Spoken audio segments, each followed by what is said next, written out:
Hey friends, welcome back to First Church of God. Thanks for joining us again today. Hey, guess what? If you have never had a moment of anxiety, or even more than one moment of anxiety, it means you're not human. You're an alien or something. You're totally weird, because I think we all have had that moment of anxiety. So what is anxiety? We've got to remember there's a difference between fear and anxiety. Fear is when we see the threat. Anxiety is when we imagine it. Most of those things that are happening are just up here in our head, bouncing around. Battling anxiety doesn't mean that we don't know Christ. It means that we're human. Jesus went through anxiety. Just before his death, he's in the garden. He's praying, and he's asking that the cup be passed from him, that he doesn't have to go through the death. And this is so much anxiety that there's capillaries are breaking underneath his skin, and blood is coming as if sweat coming out of his face, going down his face. So I think what we need to remember is he didn't stay in the waters of anxiety. Jesus didn't stay there. He found what kept his ship upright, and that was having the ballast of his ship, his life, in the right place. And he knew that he was on mission for God the Father, and he needed to complete that mission. And I think that the reason anxiety can cause us to capsize in life is that we don't have our ballast, our weight, in the right place. I came across a story just this last week in a great book that a friend of mine gave me, and the story is told about a well-to-do man, and he decided he wanted to build a sailing yacht for himself. His goal was not just to build a sailing vessel, but to make a yacht that everybody would ooh and ah at and say, wow, what a great thing that you made. He wanted everybody in the marina to talk about how beautiful his boat was. Expense and effort were not going to slow him down in what he wanted to build.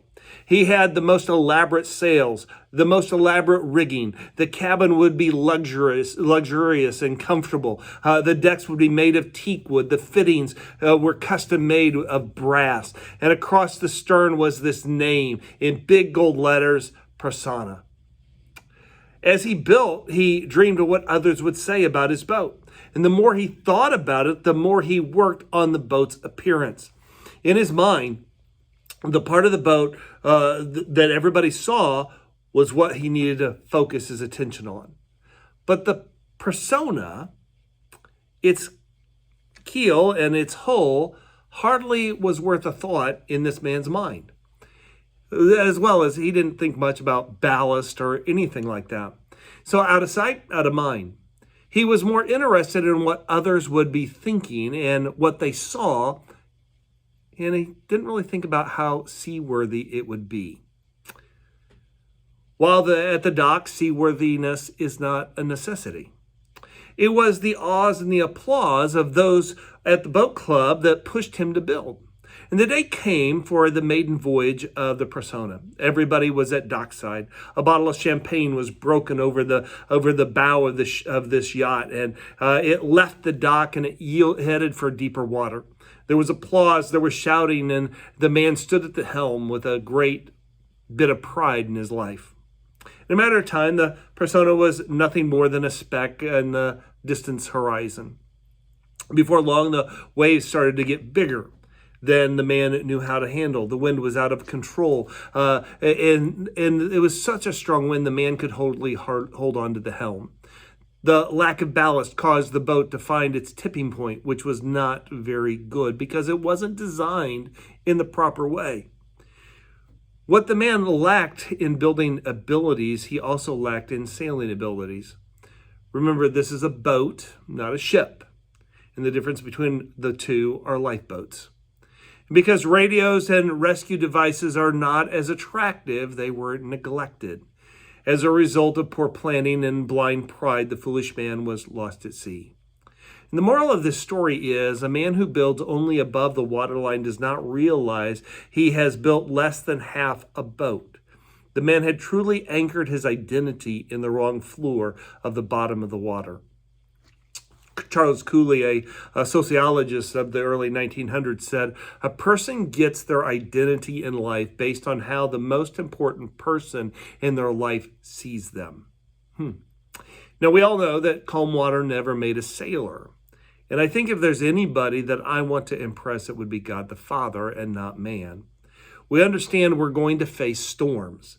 And there is a direction and design that we have to help us navigate out of the waters of fret. God set the tools for the map in a man by the name of Paul's hands.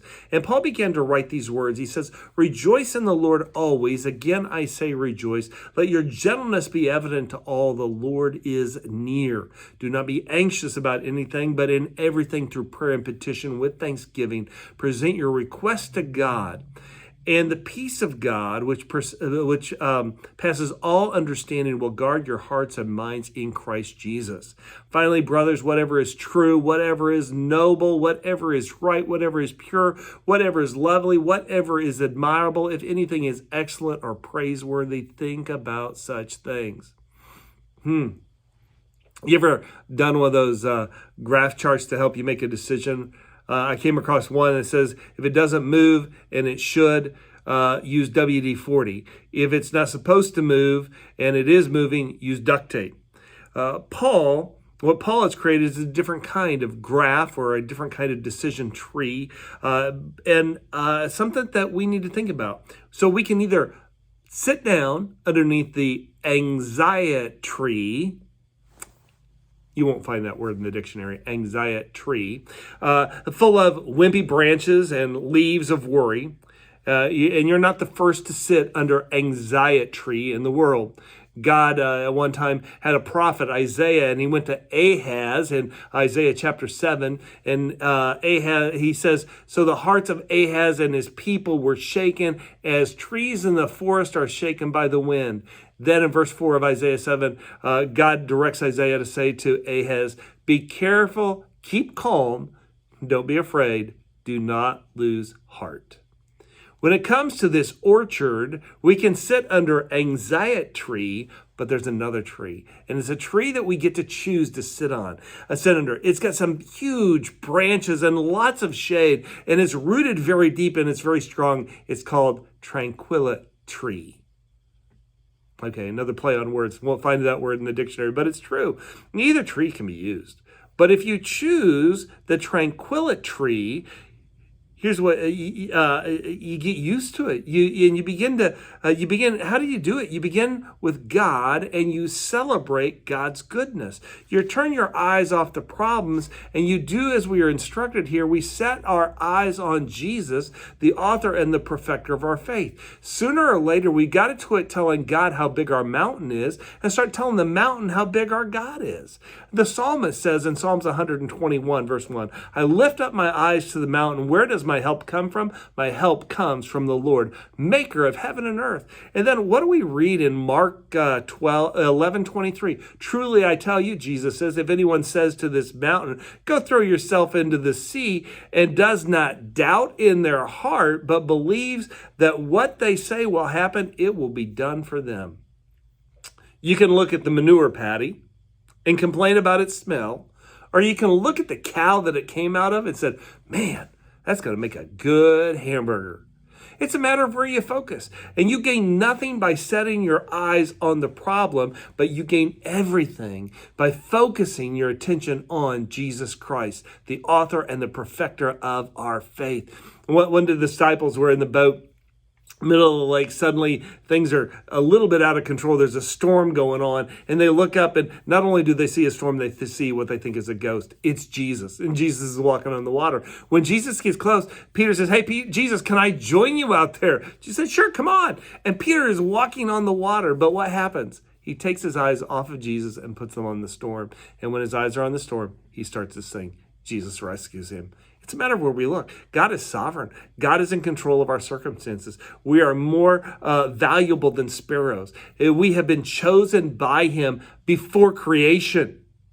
So to stop the chaos in our life, we got to put on the brakes, and we need to focus more on the one who is more than enough, El Shaddai, rather than, "Oh, I can't handle this."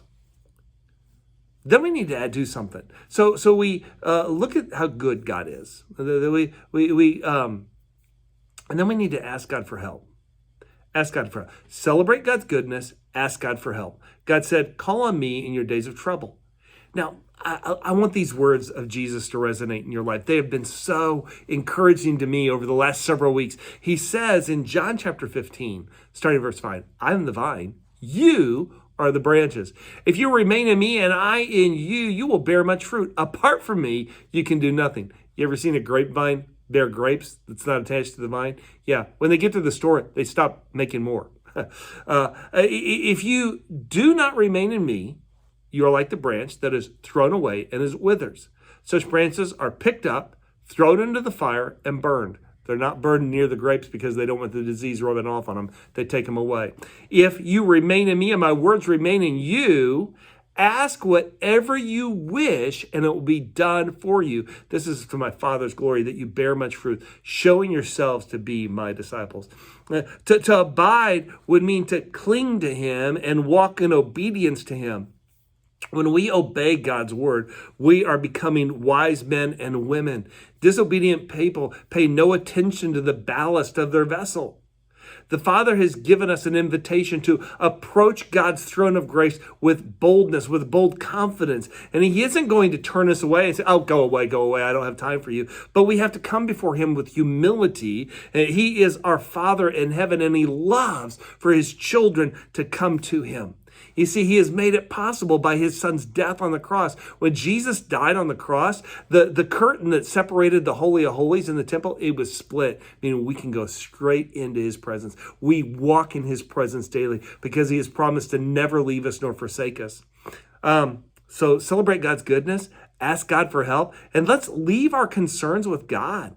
Leave your concerns with God. Let him be large and in charge. Let God do what God is willing to do. He guards our hearts and minds in Christ Jesus.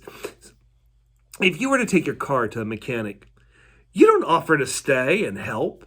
You don't stand at one side and offer suggestions of what they might do. That's not the way things work. You leave it with them. They fix it. And it's not any different with God. You leave it with him. You take your hands off of it. You trust him.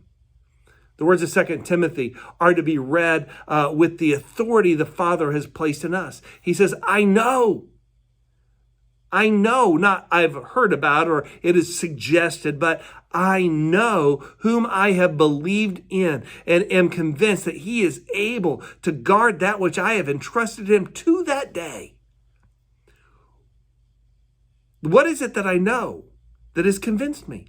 I know that to release my anxiety, I must place those thoughts with, replace those negative thoughts, those thoughts of anxiety and fear with thoughts of that God is able, with what is pure and true and noble. All of those things. I must do that with gratitude because gratitude keeps us grounded in what is the present.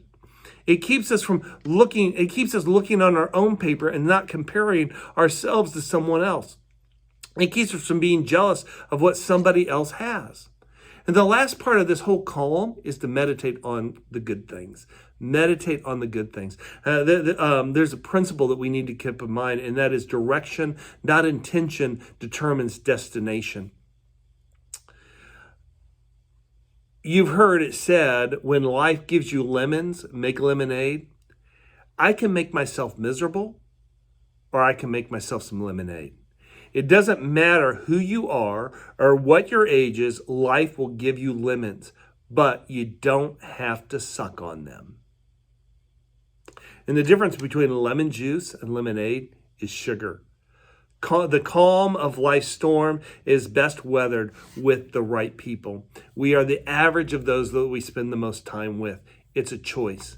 The book of Proverbs is this collection of wise sayings, and two key ones I think that we always need to focus back on are that we choose wisdom, and another one is the fear of the Lord is the beginning of wisdom. What does it mean to fear the Lord? But that we obey what he says. If you're wanting to find a specific location in Tulsa, which is a nearby big town to where Cushing, America is, you would need a map of Tulsa. But if you go to Tulsa and you look down at the map and you're trying to navigate to there, but you look down at the corner of the map and it says Oklahoma City, you can't get to there from where you are because you've got the wrong map in your hand. All your behavior, your attitude, your speed, your diligence, all of your efforts, they won't get you where you're going because you got the wrong map in your hand. The problem isn't affected by anything you do, but it has everything to do with the wrong map. The right map coupled with behavior and attitude, speed and diligence will make all of the difference. So I think the key, I heard this the other day, an individual said one of the big keys for hunting is aim at the smallest target. Aim at the smallest target. What great words. Jesus said it this way, enter through the narrow gate, for wide is the gate and broad is the road that leads to destruction, and many enter through it, but small is the gate and narrow is the road that leads to life, and only a few find it. There's only one way in. Jesus said it perfectly. He says, I am the way, the truth, and the life. No one comes to the Father except through me. So let me ask you this question. Where are you wanting to go, and what map are you holding on to?